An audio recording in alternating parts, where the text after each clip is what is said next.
Part 4, Historical Main Text, The Weimar Symptom, Models of Consciousness in German Modernity.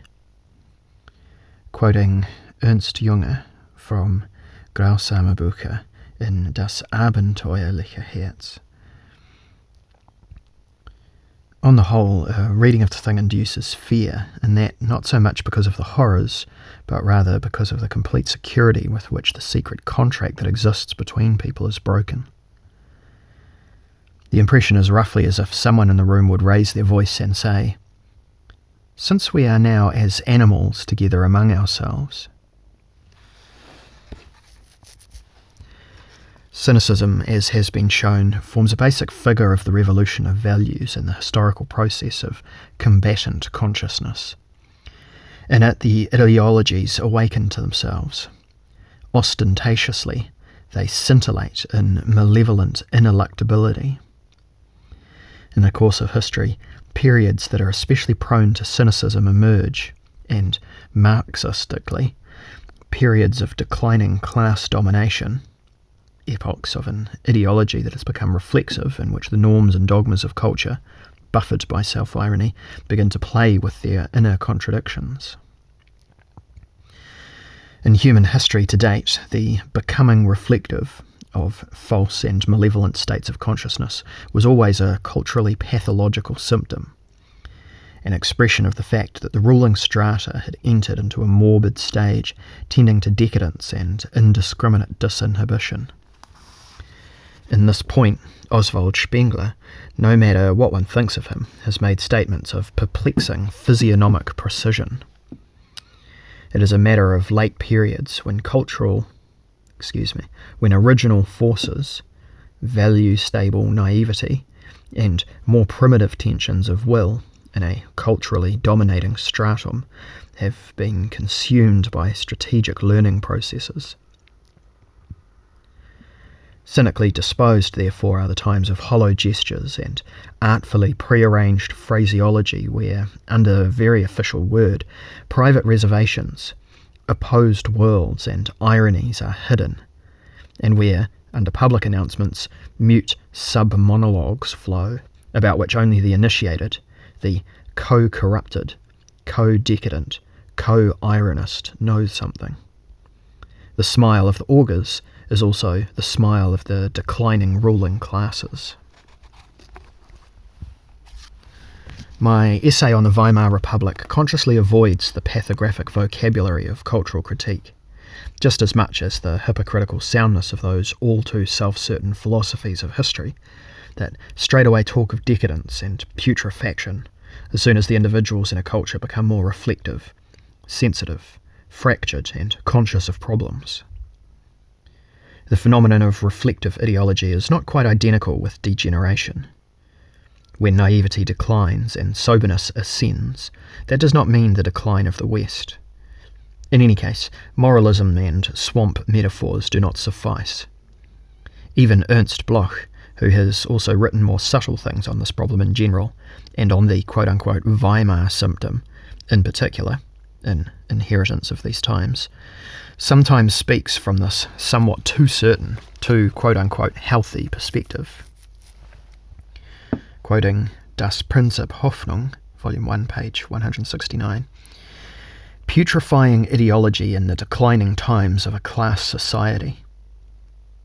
Already conscious, false consciousness, consequently deception. End quote. This way of seeing presumes a psychostructure in which it would be just a short step from the uncovering of the swindle, that is, from the making conscious of the putrefying ideology to the pithy truth. Today's situation is far removed from this, psychologically as well as sociologically, and today scarcely anybody still deludes himself that he has a firm relationship with the truth. A pre- or post-morbid stage expands into a new normality. After a 100-year-long crisis, the word crisis is as wilted as the individuals who once were supposed to have been shaken up by it. The modern reflectively cynical structures have obviously survived the motley phases of decadence. The grey cynicisms of modern matter-of-factness, too, are still cynicisms, even when they no longer have anything of the great pose of aristocratic morbidity, or aestheticism, or dandyism, or of the spiritually decayed lifestyle of overbred late bourgeois individualities. We live today in a cynicism from which absolutely no flowers of evil sprout, no grand cold gazes and fireworks in the abyss. Instead, cement cities, bureau democracy, listlessness, endless mediocrity, administration of deplorable states of affairs, lamenting prattle about responsibility, miserly pessimism and insipid ironies. It may be that we will have to put up with this spirit for a long time. That is a mentality that is not even decadent, because it was not preceded by any high point from which it could decline. What today is cynical has long since been sliding along unperturbed in this style. As we have said, there is no longer any exposure that corresponds to reflective ideology. No critique can cope with gelatinous realism, for critique cannot achieve any validity when it is not confronted by an ignorance. In diffusely cynical consciousness, no genuine ignorance reigns, only an inner splintering, unreachable by any sort of enlightenment, and a conscious semi-darkness that in its gloom still finds the energy, God knows where, to go on. Even a critique that itself becomes cynical in order to smash the predominating cynicism is deflected. In exactly this way, incidentally, we could summarise critique in the Weimar Republic in the shortest possible formula. The Weimar Republic is one of those historical phenomena through which we can best study how the modernisation of a society has to be paid for. Enormous technical achievements are exchanged for an increasing uneasiness in the culture, conveniences of civilization for the feeling of meaninglessness. Huge enterprises shoot up, but in the half-shadow the question remains, what is the meaning of it all, and what does it have to do with me?